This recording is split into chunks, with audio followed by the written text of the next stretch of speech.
Bonjour à tout le monde. On est donc le vendredi 10 octobre. Nous sommes vraiment très heureux d'accueillir Tala, Michel et Dimitri. Nous allons commencer par une présentation des personnes que nous sommes là pour écouter. Alors peut-être qu'on peut commencer par la partie française. Dimitri, bonjour. Okay. Merci d'être avec nous. Merci à vous de m'avoir invité. Je suis Dimitri Krier, je suis journaliste au service étranger du Nouvel Obs. Depuis 2 ans, je travaille au service international, j'écris sur le Moyen-Orient. Et depuis le 7 octobre, évidemment, je travaille sur le conflit entre Israël et le Hamas et la guerre à Gaza. Et voilà, et j'ai été l'intermédiaire entre Tala et Michel pendant 1 an et demi, pendant qu'elles s'écrivaient des lettres. Et c'est donc moi qui leur ai proposé ce projet. Il devient aujourd'hui, donc depuis la semaine dernière, un livre publié chez Flammarion avec le Nouvel Obs qui s'appelle Nos coeurs invincibles. Merci beaucoup, Dimitri. Et quel projet. Tala and Michel, thank you so much for being with us. It's really, truly an honor. Tala, if you want to introduce yourself. To be honest, it's my pleasure to participate in this webinar, and it's the least I could do in regard to presenting the work that we have done. So this is Tala Albanna. I'm 22 years old. I'm studying in Ireland, human rights and civil law. I was working in the civil society, always in Palestine, in Gaza specifically. And in the genocide, I was working with the children, and I was working in the psychological support team. And yeah, that's it. And thank you so much for being with us. Michel, hi. Hi, hello. So I'm Michelle. I'm from Israel. I was born in Jerusalem, but I live in Sderot. I'm a student for law. I finished my bachelor degree, and now I'm studying my master. I'm also a member of Standing Together. I've been for many years, and I was the leader of the student group in my campus for the last year. Thank you, Michelle. Yes, Standing Together is very well in place on Israeli campuses. And we're very honored to have you too, obviously. All right, so we are still welcoming people, but my first question, I guess, is we've all heard the news about this ceasefire and the plan of Trump and the first phase being implemented. How are you feeling about that? I'm happy that there is a ceasefire. I think it's very critical for people at this moment, especially, of course, in Gaza, to stop the bombing and to have an opportunity to try to live a normal life. But of course, this is not the end of the conflict, and I very much hope that it will not be the end of the public acknowledgement of the difficult situations of the siege of Gaza and the occupation in different territories. So it's a good development to the current very, very bad situation, but it's not a solution yet. And I hope people will not see it as a problem solved situation. And as Alonly Green said, let's not go back to October 6th. There's still so much to do. Tala, how are you feeling about this being announced? Okay, I do have mixed feelings because I do know how my people feeling now. Okay, they need to rest and they need to have some sense of safety because, with every step they were taking, they were in danger. They were exposed to be attacked at any moment. So with a little bit of safety and they would be okay, there's sense of safety inside, so everything would be smooth in this regard. But now it's how they would be interacted, or they will engage with the reality that okay, now I will see how many people I lost, okay, how I will rebuild my home, okay, is there any possibility to get back home?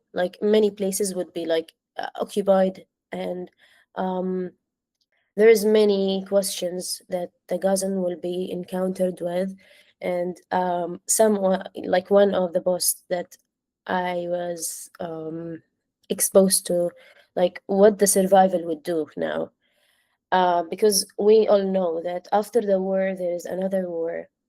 It's like it's hard to explain that because like now there's the time to mourn and to grieve because there was no war. So yeah, it's difficult, but I'm happy at least for like the stopping of the bombardment, as Michelle said.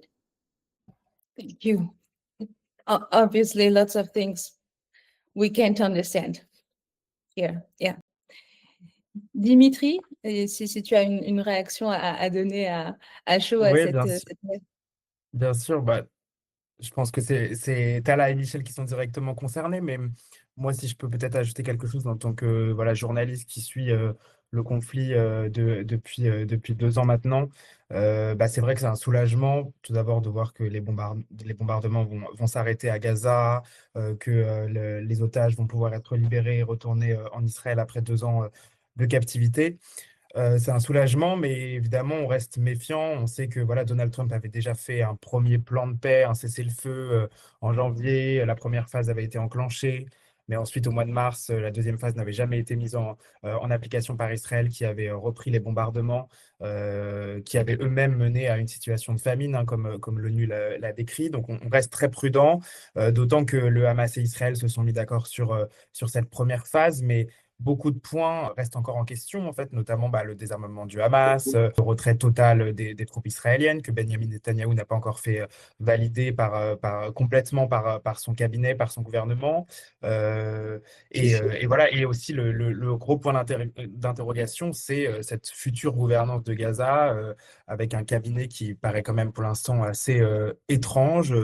Cette proposition de Donald Trump, un cabinet dirigé par Tony Blair, avec très peu de personnalités palestiniennes, voire aucune, il me semble, qui sont comprises dans ce processus. Donc, on attend de voir, voilà, évidemment, comment les prochaines étapes vont se mettre en place. On l'a vu, Tala, Michel, Dimitri, vous avez fait une super tournée des médias et on est vraiment content pour vous. Bravo pour la sortie, encore une fois, de nos cœurs invincibles. Bon, il y a une question quand même qu'on peut poser, c'est qu'est-ce que ça fait finalement de voir ces correspondances sortir enfin et pouvoir être lues par tout le monde. Et je vais doubler la question en anglais pour Tala et Michel. So bravo again, congrats for the book. And how does it feel to have your stories and your letters and your correspondence out and being out in the world, and people, it will be, I think, massive internationally, be able to read your own stories. So maybe first Dimitri and then Tala and Michel. Oui, merci. Bah, c'est une immense fierté de voir que ce projet qu'on a commencé en mars 2024 a pu être converti en livre avec donc l'intégralité des 14 lettres que Tala et Michel se sont échangées pendant 1 an et demi. C'est une fierté d'autant plus que on n'a pas commencé ce projet en imaginant que ça pouvait aller jusque-là. Mais ça veut dire aussi beaucoup de la fragilité de ce dialogue, en fait, c'est qu'il aurait pu s'arrêter au bout de 1 ou 2 lettres, et finalement, il a continué, et on a un peu avancé comme ça, hein, lettre après lettre, pas à pas, et finalement, nous avons pu réunir 14 lettres et les proposer donc à Flammarion, et qui a accepté donc de les éditer, et donc c'est une immense fierté, d'autant que voilà, le contexte actuel après 2 ans de guerre en fait, nous force aussi, je pense, enfin, nous empêche d'avoir de l'espoir, mais il faut qu'on essaye de continuer d'en avoir. Donc, c'est un projet qui voilà, nous tient, je pense, tous les trois très à cœur, et je suis ravi. Merci beaucoup, Dimitri. Ouais, on ne peut même pas imaginer la fierté, effectivement. Tala et Michel. Michel, if you want to start, and then Tala. Yeah, sure. So it's a little, I'm a little nervous. Like a lot of people, new people are going to read it, and obviously it's a situation where every word can be interpreted in different ways, and it's like a question of how people will see it, and if maybe, like, it was a process that we went through, so maybe like not everything that I wrote in the first letter I would necessarily write today, but I think that like for me, it was also important that it was an honest discussion and that people can see honest letters and see a process. So I believe that because I feel proud of the project, because I enjoyed talking to Tala, and because I like having this shared project with her, and I think it's good. Like, it makes me less nervous about any criticism. Just to, if you're proud of something, then you will accept what comes with the positive, with the negative, everything. Thank you. And Tala? I always dreamt about like having a book, and I always dreamed about like being an author specifically. I used to write in websites and I used to document stories, but never was like, okay, to have a book, and this book will be like translated to different like languages. Um, in regard to the project itself, yes, I agree. It was like a totally new experience, and this new experience, anything new can be like fearful. And a human, like anything I don't know a lot about, I would be like anxious and reluctant to enter. So I was afraid because like, yes, my word or like all the letters can be misused, misinterpreted, because like anyone who has no like background about the conflict, about like the identity of the Palestinian, the issues, like the details of the cause would easily just misinterpret it and or judge us in a harsh way.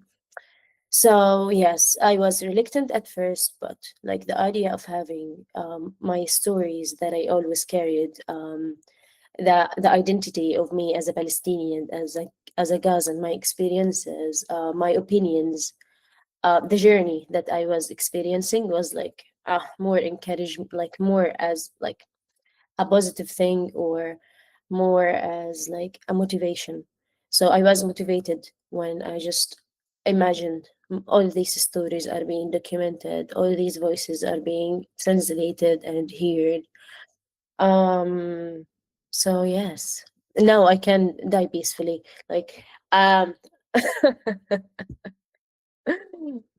Dimitri. Oui, je voulais juste rajouter quelque chose, c'est que par rapport à ce que Tala et Michel viennent de dire, c'est que elles ont eu le courage de choisir le chemin de la paix et pas de la violence. Et vous êtes ici, là, les amis de Standing Together, aussi très bien placés pour le savoir. C'est le chemin le plus difficile et le plus courageux, puisque voilà, tomber dans la violence, c'est la facilité, et choisir l'autre chemin, alors même qu'on a été victime du 7 octobre, de la guerre et de 2 ans de conflit, voire même bien plus pour, depuis qu'elles sont nées.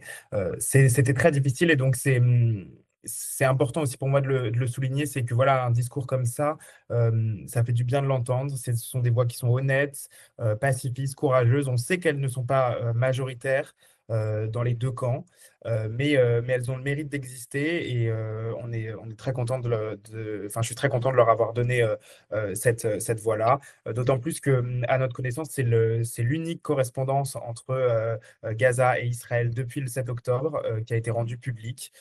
Donc voilà, on en est très fiers. Our next question is for Tala and Michel. What were the difficulties and the challenges that you encountered during this correspondence? Because as Dimitri said, it's the first published correspondence since October the 7th. So what was it like for you to write this correspondence?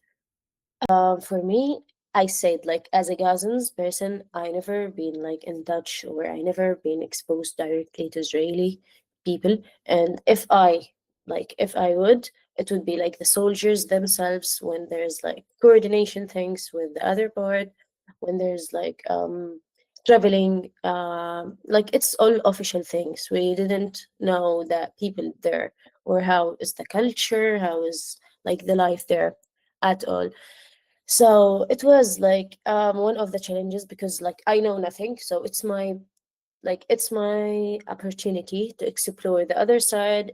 And like, okay, it's hard to be like also like a neutral. It's hard to not be biased for your side. So I always try just to balance between my curiosity and my willing to know the other part or the other side, and sharing like about mine, and be compassionate with her stories and the experience that she's sharing, and not like digging into, or not being like that a blaming mentality. Like I don't want to blame her, I don't want her to blame me. So it was just a challenge at first to just build a common ground, like to just be understandable from each other. And it's not like a challenge, but okay, you should just get that mentality before like entering this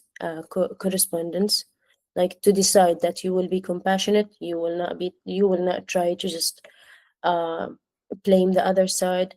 Otherwise the arguments would be like the end of the story. Michelle? Yeah. I think also for me it was a challenge in the beginning to just to think about like how is this going to be perceived by people, what kind of reactions am I going to get, and like some people like that I told like in my family or something were like a little bit worried, like if this can have a negative effect on my life. But I think like it was also just challenging to have this conversation with the understanding that like this is not an attempt to make us equal in our suffering and compare and say like this is the same. It was an attempt to find compassion between each other, and like I always wanted to understand that the situation with Ella, even as my life was going back to normal, for her was still a very, very like a completely unlivable situation. So it was just hard to read these things and to understand them, and to try to understand if there's anything that I can even do about them. Something that is really interesting in reading your letters is how incredibly honest you are, and how direct you are. You are respectful, but you ask the tough questions about the relationship between Israel and Palestine, and what it means to be Palestinian and what it means to be Israeli. So I would like to ask you about this question of identity. Like right now in 2025, what does it feel for you like to be Palestinian for Tala and Israeli for Michelle? And has your sense of identity changed in the last 2 years? So Tala? Okay, you're asking the most complicated question ever, because like if you're asking like the Palestinian, what is your identity, or how your identity are being like created, there is no one answer, because like in Palestine or the Palestinian people, there are many identities according to the place that they are living. Like as a Gazan, I would be completely different from the people in West Bank or in Jerusalem or in the occupied territory in Israel. So like the environment, the situation, the circumstances, the language, the religion, all together created the identity. But after like the genocide, it's absolutely like, I don't think so the identity itself it changed, because the identity are more like pillars, values, like thoughts that we believe on. Maybe also it's like the habits and the routines. But because of like how everything changed, and how they tried to push us to be like truly like we lived in like inhuman circumstances, and there's no human on this earth can peer what we just suffered from. We we like unconsciously, like I entered the survival mode and I tried to cope with whatever existed. Like who can just live without food, without electricity, without a home to be sheltered? And so no, it's not like that changeable. We will stick to our identity, we will stick to our values, but we need some time to recover. We will need some time to find the basics. Like if you know like the scale and the human needs, you will know that first of all, we will need to just secure housing, we will secure food, we will secure like the basic elements. Then we will search about like the other luxurious thing that it's not luxurious, but in the scale, it's luxurious. So no, yeah, we're somehow harmed, and we're like injured from what is happening, um, and that much or the amount of loss that we endured. But no, we will try to stick to our identity, our values, and we have like a message that we're always trying to deliver. So yes, that's my answer, but it's truly like a complicated question. Thank you for asking. Sorry. Sorry. No. It's important to hear Palestinians talk about how they experience, because that's the part we hear the least in France. So, Michelle, about Israeli identity. Yeah, I don't know. For me, it's a very complicated question also, because I don't know. I talked a lot about this to Tala also, that like I feel like if you go to France or something like this, you can see children waving around the French flag and like for just fun reasons, and it doesn't mean anything. But I can't do that. For me, I would not walk around with Israeli flag, and I don't like, because that has a very, very strong connotation for me. I don't feel very much like I like to have Israeli necessarily as part of my identity. It just is part of my identity. This is where I was born, and like there's nothing that I can change about that, but it doesn't define my opinions or my beliefs or who I am. It's something that I think is the circumstance that for it I can have, if I choose to, I can see things with a more better understanding, because I can have access to some Palestinians and some people, and I can choose to look at reality in a different way because of my proximity to it. But it's difficult for me, the identity question. I don't know. I'm Jewish. I am from this country, but it's not just this just a country that you say you are from, and it doesn't need to have any sort of connotation. It is a very strong political connotation. So yeah, I don't go around saying, oh, I represent Israel, or how are you, I'm from Israel. It's just something that I cannot bring myself to do, and it's obviously gotten a lot stronger in the past 2 years, of course. What was it like after exchanging these letters through Dimitri to meet in real life and to see each other for real? I think you met in Paris, right? So what was it like, Tala?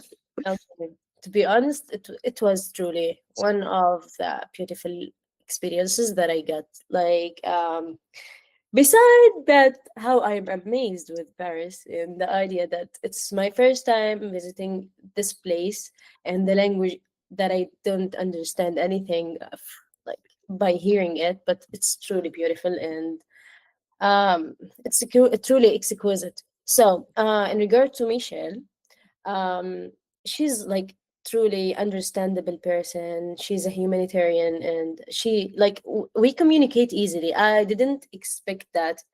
Like I thought it would be like strange at first.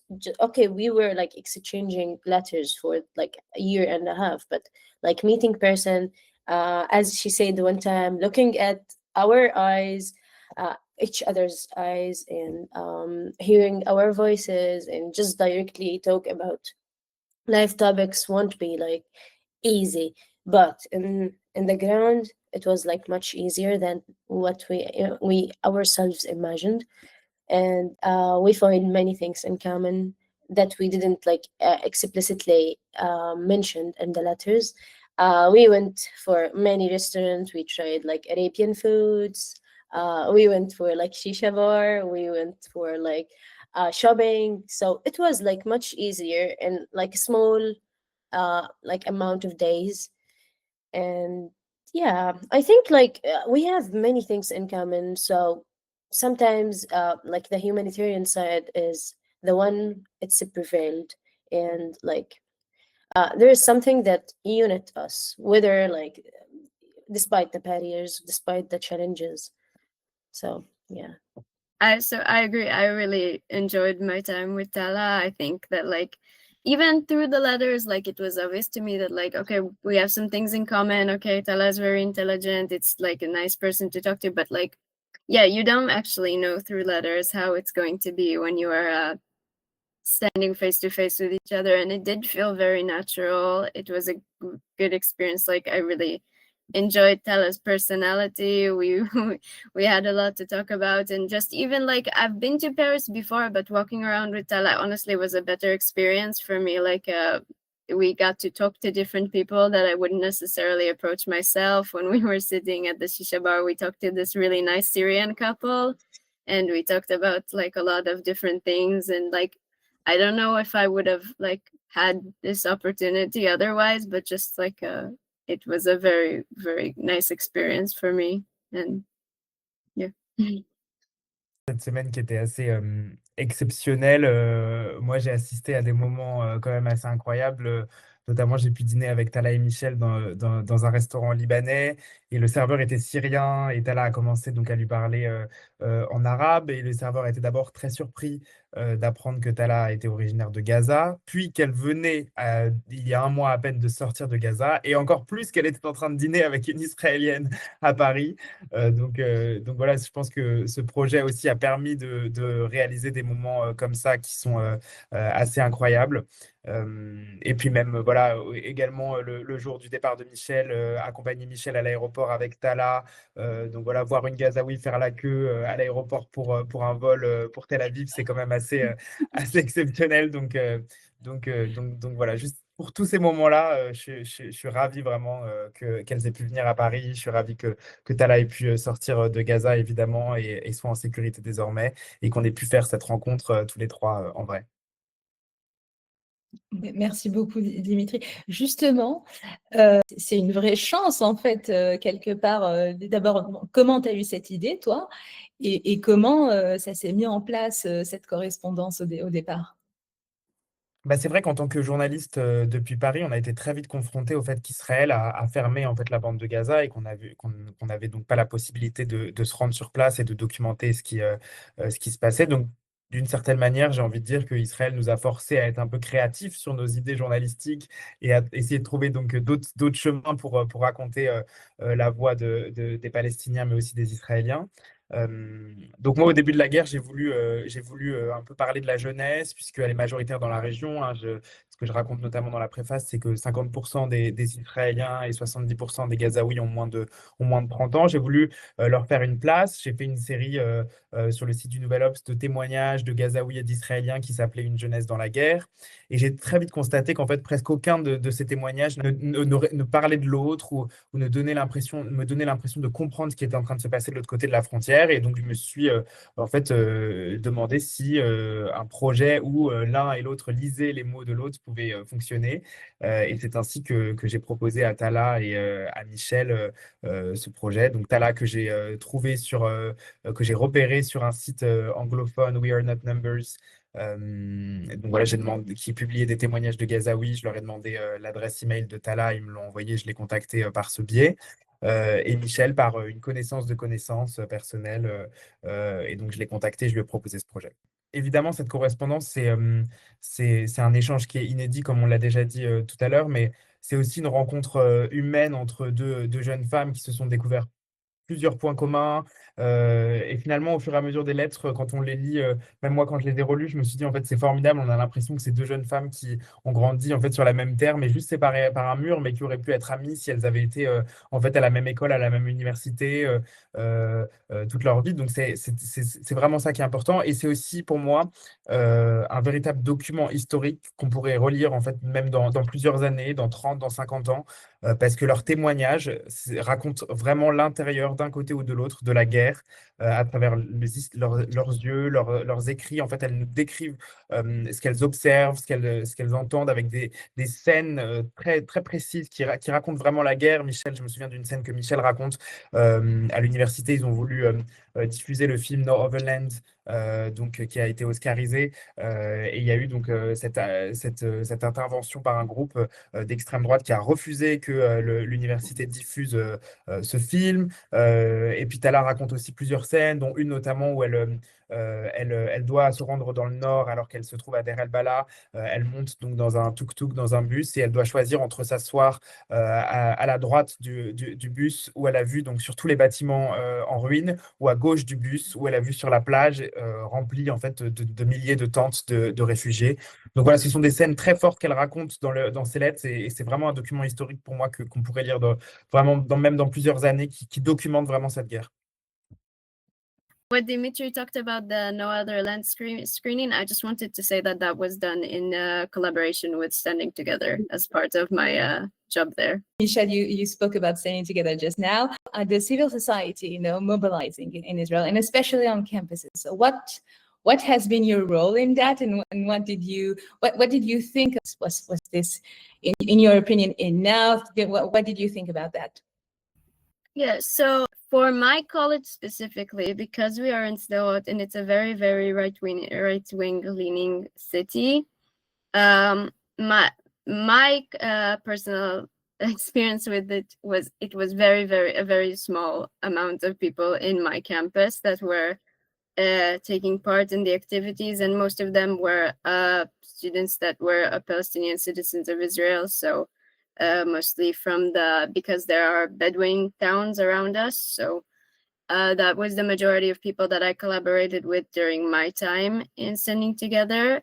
But I did, because I was also a leader of the group later on in my studies, I did have a chance to meet with people from different universities in the activities. And there are many places where they actually are big groups and they are managing to mobilize a lot of people. So it's not like my experience maybe wasn't the best in terms of trying to arrange a mobilization, but I definitely see that there are big groups that are managing to do more meaningful activities. In the beginning, when there was aid coming through to Gaza through Israel, and there were people coming to block it, Standing Together was arranging for people to come and to block the people blocking the aid, so letting the aid go through.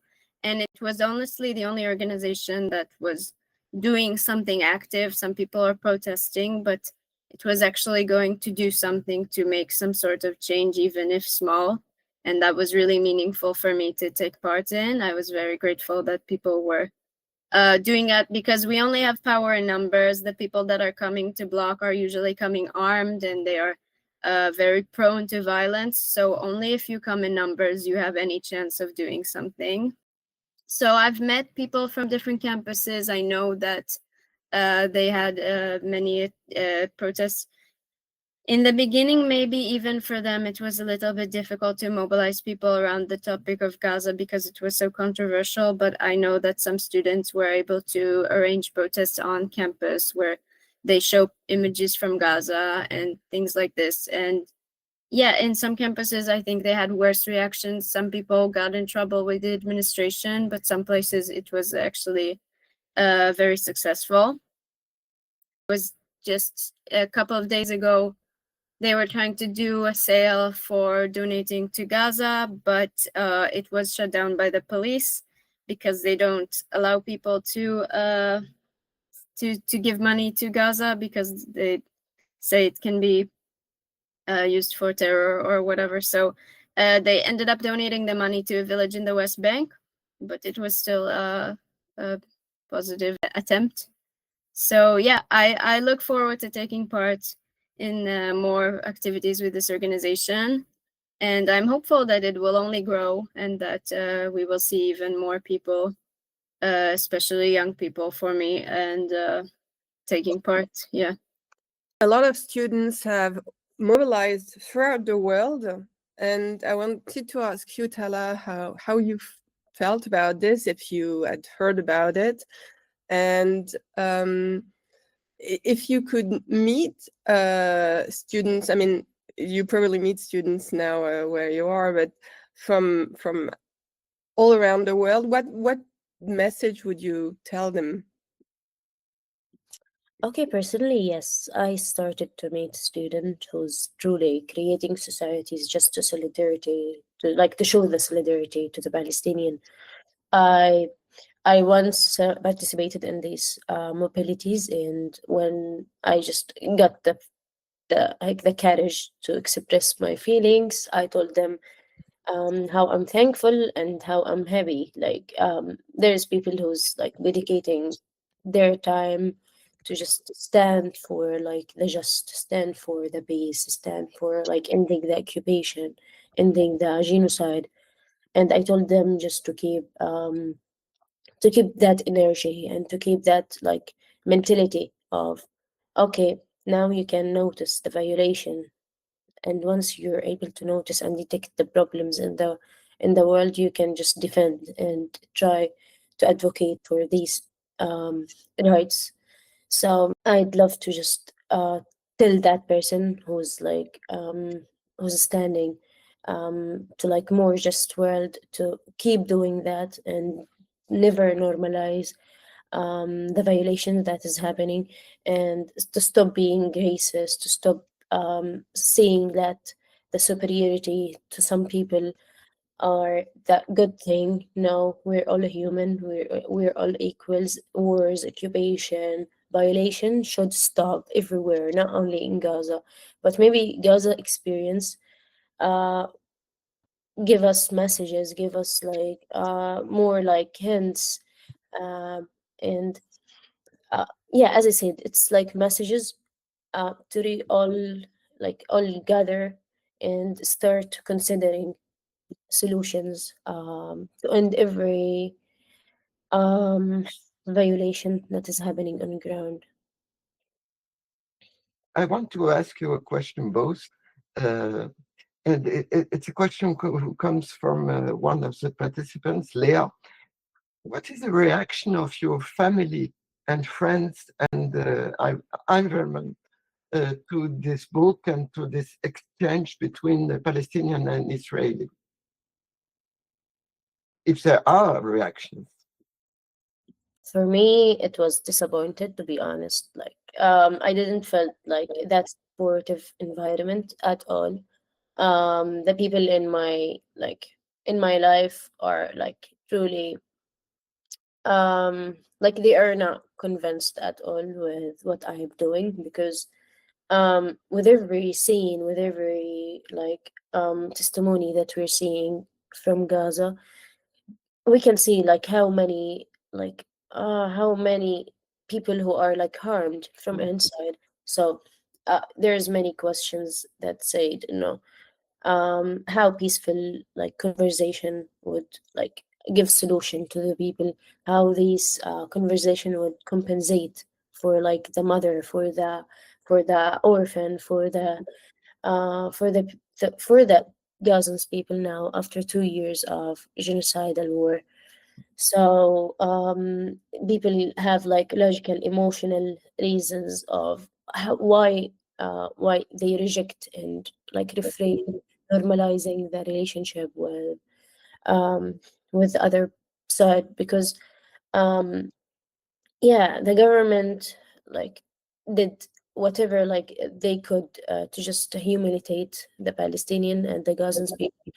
So yeah, they felt like, okay, I should not just get engaged in this project. And yeah, but for my father was supported. and he felt like, okay, you should know about the other side. You should constitute and form your opinions in this regard. Share your stories, share the people's voices, tell them and amplify the messages that you want to like just deliver and convey. So when my father just gave me these sentences, I was encouraged to enter this project, and I felt, okay, at least there's one person who's like who's in my side and who's encouraged me to just understand the thing that I always like blocked like from. For me, also, my family was supportive. I felt a little worried maybe for me in the beginning, but they like believed that what I was doing was important, and like I think for my mother and things like this, they don't want me to pay a price or have any negative experiences, but she believes that the dialogue is important. She believes that this is a positive thing. So she ultimately, everyone was supportive of my choice. And I think people around me, you know, I have been careful with who to share this project for now. I don't know for how long it will be able to be something that is contained. Maybe it will become something very public at some point, even in Israel. For now, I mostly see reactions from my friends. Some of them are very supportive. Others maybe think that like they don't exactly agree with what I'm doing. They don't agree with the publishing things that are negative if you are from the country, things like this. But most of them are supportive of me. So I am just a little worried maybe about the reaction, you know, around me in my job, in my studies, if this gets out. But for my personal experience, most people know me and know what I believe in and accept it. Okay, thank you very much. Please, Tala, and then Albert. I'm sorry, but I just wanted to emphasize an idea. There's like something common between me and Michel, which is like, if we will be like banished for this project, it would be like a social thing more than like a political thing. Like anyone can just start to avoid maybe talking to us, avoid threatening us because like our opinions and our this experience and this project.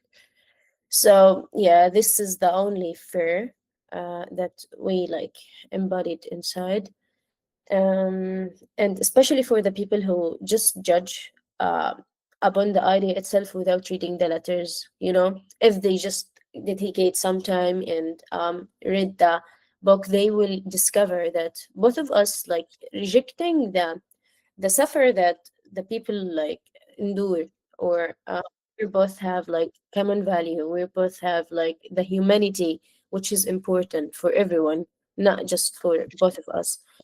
So yeah, this is my like the thing that I want to add. I think Dimitri wants to add something. Oui, je voulais juste ajouter que, comme je l'ai dit tout à l'heure, elles ont choisi le chemin le plus difficile. Et c'est aussi parce qu'il y a ce jugement, cette pression que toutes les deux ressentent en fait de leur société respective, qui fait que voilà, ce projet est assez extraordinaire et elles sont vraiment extrêmement courageuses de s'afficher publiquement, même à l'étranger. Toutes les deux ensemble, de prendre la parole dans des médias, de co-signer un livre toutes les deux. C'est vraiment un acte de courage très fort et je voulais juste qu'on le rappelle et qu'il ne faut absolument pas sous-estimer puisque il pourrait y avoir des conséquences vraiment directes pour elles. Donc voilà. Super. Oui, c'est très important de le rappeler, hein. On est dans une période où la haine ne fait que monter et s'opposer à ça et rappeler notre humanité commune, c'est la chose la plus courageuse en ce moment. Merci encore. Albert. Michel, it's a question to Michel. I heard at the conference at Institut du Monde Arabe that you were educated in a Palestinian-Israeli school, hand in hand, Yad by Yad, which exists in Jerusalem, the only one where kids from Israeli families and from Palestinian families study together. As we know, this school was attacked by the extreme right, but did it have an influence? Of course it had, on your development and your implication. Yes, I think, of course, definitely. From a young age, I was exposed to the idea that someone can be a good person and kind and have a completely different vision than what I was raised necessarily to have. It was very clear to us in the school that there are certain days that maybe in Israel, this is the independence celebration, but for the Palestinians, it's not a celebration. And when you are young, you don't really understand what is happening. Why is this? For some people, it's a holiday. For others, it's a sad day that doesn't you don't really understand why, but you can accept that it's fine to have friends that believe in something that's different than you. And yeah, as I grew up, I learned more and understood more and was able to see the political reality. And yeah, I wrote a little bit about the attack on my school, but yeah, I was studying in I was just starting high school or finishing middle school when our school was burned down. And it was obvious that we had to face certain realities. We were all together in class when all the Jewish students had to start the process of getting into the army, and we all had to decide if we are going to the army. If not, what are we going to do about it? And in some schools, there would not be a conversation. My friend went to a school where everyone went together to the enlistment place. And no one will ask you if this is something you're interested in or anything like that. They put social pressure on you. Everyone goes together. But for us, yeah, it was we were not the first generation graduating. So we already heard stories about a Palestinian student who met a Jewish student at the border, and one of them was a soldier and the other one was going home. And we were all trying to face is this how we want to grow up? Is this what we want to do in the future? Ultimately, for me, I didn't go. Some people did go. It's a choice that we had to make, and most people in this country don't even see it as a choice. They don't have this understanding at this age at all. So yeah, I think a lot of things about my life were different because I had the perspective and understanding. Thank you. Thank you so much, everyone. So we're close to the end to the webinar. We received lots of questions, and of course, they guided the entire webinar, the entire conversation. One question that we had, which I think is quite beautiful, is the following, and it's for everyone, Tala, Michel, Dimitri. If there was someone, a politician, an artist, anyone, even a close relative, anyone, you could give your book, your letters for them to read, who would it be? I don't know if this is exactly I don't have one particular person in my mind. I just remember growing up or in different times in my life, if I went to America or met Jewish people from around the world, the younger Jewish people, especially that I talked to a lot of times, they were very afraid of any criticism of Israel. They always they had, and I can understand that their experience as a Jewish minority is different than my experience living as a Jewish majority. They have this certain fears, and they feel very connected in an emotional way to Israel. And for me, I want to be able to reach them with this book and tell them okay, look at a criticism of Israel and of the government and of policies, that you can maybe see that it's not coming from a place that is trying to attack you or trying to not see your pain or not understand you, and maybe this can be a way for them to become more open to the idea of learning more about Palestinians and seeing the conflict and not feeling this so scared of any criticism. I think I wish all the youth in the world could like read this book. But if I had to choose politicians, I think I might be interested like to see if some left politicians in Israel, such as like Yair Golan, or maybe like in center like Yair Lapid, maybe what they think about it, because they have the responsibility now in Israel to be like an alternative to Benjamin Netanyahu, and to like propose another choice for Israeli people and another path than violence and the war. And I hope that these left Israelis politicians can like start again negotiations and discussion as we saw in the past. I know it's very different now, but I wish that this book can make like change their minds. Thank you so much, Tala.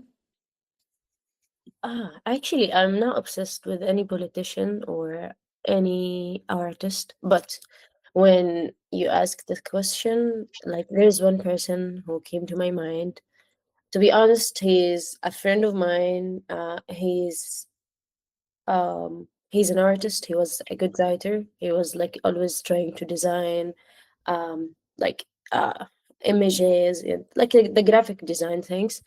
And he's a truly humanitarian person, and he was dreaming to be like a therapist, and he was too ambitious. I mentioned him in my first letter. His name is Yusuf, and if I want to truly make someone read my book and give him my book, it would be him. He will be the person, because like he was the model person of the combination of being ambitious, being a human, being like simple one who like loved to raise cats, and yeah, he was truly beautiful too. Like he was handsome, so he was like a mix of everything, and he was a good reader. So yeah, he would be the person that I would choose to read the book. Oh, thank you so much for this heartfelt answer. All of you, you're the youth, you two, Michel and Tala. What's your hope for your countries? That's a question we've received. What would be a message you would send to the youth that's not mobilized, or the youth that's mobilized? Maybe both of you, Tala and Michel, can answer, and maybe Dimitri afterwards. Yeah, I can start maybe. I would like the youth to just if I would say something like that's relating to this experience, I would definitely say that I think the most important thing for my personal growth and understanding was to talk to as many different people as possible, and I would really encourage everyone to do it. Even people who you're not gonna agree with, even like people that are completely different than you will definitely learn from every conversation you have, and I do encourage that. And I think that just the world is going to be for us, basically, we are building the world that will be our future, and maybe it's hard for some young people to be involved in everything because sometimes you have a job and studies and everything. But I would really encourage every young people to think about the future that they would want, what world would they like to raise their children in one day, and to try to be part of making the world what they would like to see. Thank you. And Tala, please. I don't know, like okay, the mentality that I am like that I survived like by is being optimistic and like having that hope inside of me, because like without hope I will not survive, to be honest. So hope. Okay, it's hard to just imagine what's the hope for the future, or what is like what I imagine to be like the future after like amount of years. But let's start with the youth. As a part of this category, it's more easy to just be open to the world, meet new people, be exposed to new cultures. So um, if you're like a youth, you're more capable to travel, you're more capable to read, you're more capable to just be introduced to many people, many cultures, many languages. So please do it, because there's many worlds, more informations, more um, cultural details that you won't be able to know without engaging with other people. So be open, stop being biased to one people or one nation. There is no thing in the world means like, okay, there's no superior uh, people upon others. No, we're all humans. We're all sharing the same common values. If we chose to have a values and stick to them, defend for others people, don't be silent, educate yourself, truly educate yourself, because you will be more valued, you will feel better, like you will be like a better version by being educated and having those values that you're trying to defend. And um try to know about like the others part. When I meet people, I truly know that there's like other wars, others violations in different places of wars that we didn't hear about. Like in service, there's conflicts there, and there's like there's many um lands conflicts in this part of the land. So if I didn't was able and open to talk with people from different nationalities and hear their stories, I won't know that there's violations in other places. So if your country is safe, that does not mean that you should be silent. No, you have other places, you have many cases and causes to defend, because like peaceful world is not one's nation responsibility. No, it's ours, and we should all participate in that, we should all engage in that. That's simply what I want to, and I truly hope that we're all open to each other, we're all able to be compassionate and understand each other. It's somehow like, I don't know if it is cliche, because some people would say, okay, no, you're more detached from the reality. Okay, that's my hopes, my aspiration. And I truly want one day to just be normal human, with normal family, with normal, like have a state to come back one day, and without like these peaceful actions, and without this peaceful solution, I won't be able to be normal person. So yeah. Thank you so much. Dimitri, maybe if you have a message, si tu as un message pour la jeunesse, mais aussi pour tes collègues journalistes, effectivement. Et je voulais juste faire un petit shout-out à Katia, qui est là, qui est de AllMap, Alliance for Middle East Peace, dont Standing Together est membre, et qui regroupe également le Gaza Youth Committee et beaucoup d'autres organisations de la société civile qui œuvrent beaucoup pour changer le paradigme. Voilà, je voulais faire un petit shout-out à AllMap. Dimitri, s'il te plaît. Oui, non, moi, juste ce que je pourrais rajouter, c'est par rapport à la jeunesse qui, en Occident et en France notamment, c'est beaucoup mobilisée. Il y a eu des manifestations en soutien aux Israéliens après le 7 octobre. Il y a des manifestations en soutien à Gaza et à la Palestine depuis.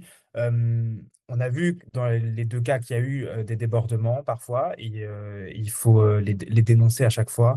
Et je veux pas paraître naïf, mais peut-être rappeler que simplement, ce que Michel et Tala ont fait, et c'est de montrer que le seul camp, en fait, qu'il faut choisir, c'est peut-être celui des victimes et de la paix. Et c'est peut-être naïf de le rappeler, mais en tout cas, je pense qu'il n'y a pas d'autre futur, en fait, que la discussion entre les deux peuples, et en particulier entre les jeunes. Donc voilà, je rajouterai juste ça. Merci beaucoup Dimitri, merci beaucoup Tala, merci beaucoup Michel, merci beaucoup tout le monde. Katia, si tu veux rajouter un petit mot de conclusion, the floor is yours. Thank you very much. I'm not going to add anything else. It was very inspiring, and youth, you are the future. So I'm very moved and touched. Thank you very much. Avec There grand is no plaisir. other way. You are the way. You show the way. So There is no other way. And where there's struggle, there is hope. You talked about optimism, Tala, and that's a slogan, that's a motto from Standing Together. Where there's struggle, there's hope. So thank you all for that. Merci beaucoup, Dimitri. Merci, Tala. Merci, Michel. Merci se beaucoup quitte pour là. l'invitation. Mais non, merci à toi. Très Thank bonne you. journée. Thank you. Great to be here.